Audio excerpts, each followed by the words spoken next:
Kita nak berkongsi berkenaan dengan usahawan muda, apa aspek penting untuk berjaya. Tips-tips hari ini boleh kita kumpulkan untuk menjadi seorang usahawan muda yang berjaya. Kita kan masih muda lagi. Yes. Okey. Dan hari ini kita akan bincang. Saya aminkan lama tau. Dia macam nak digest. Allahuakbar. Okey, dan hari ini kita akan bincangkan dengan lebih lanjut lagi bersama dengan tetamu kita di studio. Semestinya saya kenalkan iaitu Cik Fatin Nur Jihan Burhanuddin. Assalamualaikum. Waalaikumsalam. Dan juga ditemani oleh Muhammad Zahabi Zainuddin. Assalamualaikum. Salam. Okey, kedua-duanya merupakan usahawan muda. Dan sememangnya sudah lama juga berkecimpung dalam bidang keusahawanan ataupun minat itu telah mula sejak awal lagi. Kita mulakan dengan Jihan yang telah pun lama berkecimpung dalam dunia sandwich ni. Sejak bila Jihan berminat untuk menjadi pengusaha sandwich ataupun sejak bila Jihan mula menjual sandwich pertama Jihan? Okey, bismillah. Dia sebenarnya ceritanya bermula sekitar 2015. Masa itu saya ada seorang sahabat, Fatin Wahidah Safiai, partner saya sekarang. Sahabat saya ini dia suka makan keropok leko dan saya pun orang Terengganu.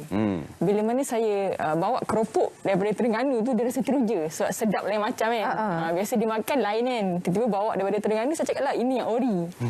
So dari situ bila pergi mana-mana dia akan tanya saya ni ori ke? Ni ori ke? Ni ori ke kan. So dari situ saya cakap jomlah kita jual keropok leko. So itulah bisnes pertama kami. Kami start dengan keropok leko dan bila dah start satu produk tu automatik kita akan ada keyakinan dan keberanian untuk cuba jual produk lain. So dari situ kami start jual pakaian, produk dan suplemen kesihatan. Makanan pun kami jual. Caranya kami sewa gerai jualan dekat kampus. Kami letak nasi lemak, jajan, kerepek dan sandwich. Cumanya nak dijadikan cerita bila dah di tahun akhir pengajian tu kami dah decide daripada jadi job seeker apa kata kita jadi job creator. So kita pilih produk terakhir kami sandwich tu. Kawan saya cadangkan kita jadikan sandwich premium dan kita pasarkan secara jadikan real business. So dari situlah kami mula dan sampai sekarang kami usahakan. Modal permulaan tu berapa Kak? Kurang daripada 1K. Dan itu pun hasil rotik daripada bisnes pertama tu lah. Daripada keropok leko, pakaian, semuanya kami simpan sikit-sikit sampai yang last kali set up Banat Sandwich yang mana ada pada hari inilah. Alhamdulillah. Ini suatu pengalaman yang saya rasa ramai anak muda di luar sana boleh belajar. 1K sahaja modal untuk memulakan perniagaan itu. Maksudnya banyak perniagaan yang dilakukan untuk dalam mengumpul dana tu kan sikit-sikit lama-lama dikembangkan menjadi satu perniagaan yang sehingga kini masih lagi mengusahakan sandwich tersebut. Dan untuk tetamu kita yang seterusnya ni dia berkecimpung dalam dunia startup. Jadi dia punya terminologi semua dahsyat-dahsyat juga. Okey, apakah sebenarnya dunia startup? Mungkin ada yang rasa tidak begitu akrab dengan konsep startup ni. Bismillahirrahmanirrahim. Terima kasih. Pertama kali saya cakap terima kasih sebab menjumpa kami di studio hari ini.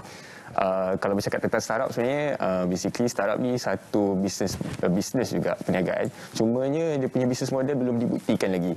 Jadi perlukan banyak kita testing dan bila kalau benda bisnes model tu tak menjadi, tak ada jualan contohnya, tak ada traction lah kita panggil, kita perlu beralih arah atau pivot. Itu basically startup. Tapi bila satu startup tu punya dia dah generate revenue, dah dapat dah dapat buat jualan, dari situ kita akan kira sebagai business model tu dah start bergerak lah. Dan lama-lama bila dia dah jadi dia akan jadi normal business juga. Cuma kalau kita tengok startup yang dah membesar tu ada yang belum consider nampak profitable lagi tapi sebenarnya dia dah generate duit. Itu dasarnya lah, asasnya. Itu sebenarnya kedua-dua perniagaan ni berbeza kan cabangnya dari segi pengurusannya dan sebagainya kan. Dan pastinya setiap daripada perniagaan ini ada cabaran yang tertentu lah. Macam Jihan sini mungkin boleh kongsikan lah ketika belajar nak uruskan masa untuk belajar lagi, kemudian nak uruskan perniagaan juga kan, income kan. Jadi bagaimana dari pengurusan masa tu dan juga cabaran-cabaran yang dilalui? Okay, baik. Kalau bercakap tentang cabaran ni kan, dia cabaran dalam bisnes tu dia berkembang ikut perkembangan bisnes tu. Okay. So waktu mula ni cabaran dia lain. Bila dah berkembang sikit cabaran dia lain. So bila mana kami bermula ketika masih belajar, kalau dari segi pengurusan masa tu bagi kami tak ada masalah sangat, sebab dia sebenarnya kalau belajar kat kampus ni dia tak adalah betul-betul pack sampai kita tak mampu nak buat benda lain. So isu masa tak ada masalah, cuma pengalaman kami sendiri, waktu kami mula berniaga, cabaran pertama kami adalah perasaan malu untuk bermula tu. Minat ataupun semangat nak berniaga tu ada, tapi malu nak menjual. Wah, itu susah juga kan? Susah, malu tapi nak kan. So kami kenal pasti malu tu kat mana. So kami tahu rupa-rupanya kami malu untuk jual produk pada orang yang kami kenal. So mungkin sebab kita tak naklah orang beli sebab orang kesian. Biarlah orang beli sebab betul produk kita tu bagus. So dari situ kami cuba fikir cara lain, kita jual pada orang yang tak kenal. So macam sebelum ni pun orang tak tahu siapa di belakang Banat Sandwich. So, yang kami tunjukkanlah produk. So biar orang membeli sebab produk, sebab kualiti tu. So usahawan muda sepatutnya bukan go for kuantiti, tapi kita cari kualiti dulu. So daripada situ prospek akan datang, dan dari situ juga bisnes kita akan berkembang. Ya, walaupun kedua-duanya dalam industri yang sama pada asasnya, makanan.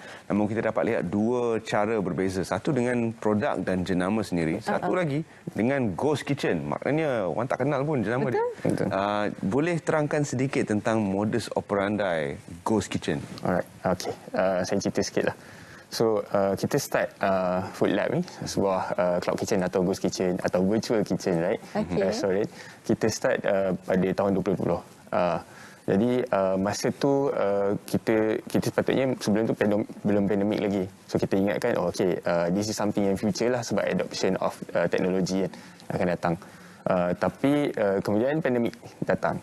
So dia merancakkan lagi laju teknologi tu, adoption tu lagi laju. Dan untuk sebuah cloud kitchen ni dia beroperasi secara macam kita tak perlukan tempat yang utama yang orang boleh nampak, tapi orang boleh nampak dari segi dalam bentuk radius kawasan tu. Food entrepreneur yang lain yang nak mengembangkan macam mungkin baru nak mula atau baru nak mengembangkan dari segi daripada home base contohnya, boleh nak ada betul-betul physical kitchen dengan equipment yang kita standard pada kerajaan yang biasa. So boleh datang ke tempat kami, dia set up dia punya kitchen dia sendiri, dan modus sebenarnya ialah bila kita boleh online lah sepanjang hari. Itu je. Dia almost the same macam semua kitchen yang biasa, cumanya kita berada di dalam maya. Dan ordering semua kita menggunakan platform-platform yang ada. Online sahaja. Ya. Memang menarik. Jadi apa jenama sekalipun boleh dikembangkan dengan cara ini. Kalau tidak ada infrastruktur sendiri, boleh bergantung pada daripada virtual kitchen ini. Jadi semangat untuk menjadi seorang usahawan ini di kalangan anak muda sememangnya kita dapat lihat makin ramai. Jadi apakah mungkin nasihat yang boleh diberikan oleh Jihan kepada anak-anak muda di luar sana yang ingin berkecimpung, menjaya sebagai seorang usahawan? Apakah yang perlu mereka fikirkan terlebih dahulu? Kalau dari segi nasihat sendiri, untuk mulakan sesuatu perniagaan, yang penting ada pada usahawan muda adalah mindset yang betul dan attitude yang baik. Mindset tu kalau bagi kami sendiri, jangan jadikan duit sebagai pembakar semangat. Tapi jadilah manusia yang berilmu dan bagi manfaat. Biarlah produk kita tu bermanfaat untuk orang lain, bagi nilai pada orang lain. Biar kita mudahkan hidup orang kan. So dalam bisnes, kalau kami sendiri pun kami pegang pada ayat in ahsantum li anfusikum. Kalau kamu buat baik, maksudnya kita buat baik dengan produk kita bagi yang terbaik. Sebenarnya kita buat baik untuk diri kita sendiri. So itu yang paling penting. Dan yang kedua adalah attitude yang baik. Maksudnya untuk berjaya dalam bisnes, nak tak nak kita kena sabar, usaha keras, kena konsisten tu. Dan adab, maksudnya kita kena jaga akhlak kita dengan macam tadi kan Safia dia sebut hablum minallah hablum minannas. So perkara tu memang sangat penting untuk jadi usahawan yang berjaya. Baik, itu antara perkara penting yang perlu kita terapkanlah. Dan yang terakhir sekali daripada Zahabi sendiri, mungkin ada sedikit pesanan kepada usahawan di luar sana? Kalau saya boleh tambahlah sikit kan, sebab menjadi usahawan ni tak mudah lah. Memang kita cakap sudah tak mudah. Mestinya. Dia kalau bermula seorang lagi susah, kalau bermula dengan tim lebih baik. Lebih-lebih zaman sekarang ni dengan ada tim. Lepas tu setiap orang tu kena ada readiness dia, kena ready lah.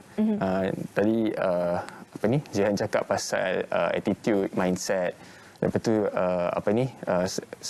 kena ada skill lah. Kalau saya tambah kena ada skill, kena ada kreatif, kena boleh bekerja dalam pasukan. Itu. So macam startup dia kena ada pasukan lah, sebab kita kena bergerak cepat. So benda-benda macam tu barulah kita boleh bergerak. Mungkin tak kalau pergi seorang memang lagi laju lah, tapi pergi berpasukan ni dia akan lebih teguh. Sama. Betul.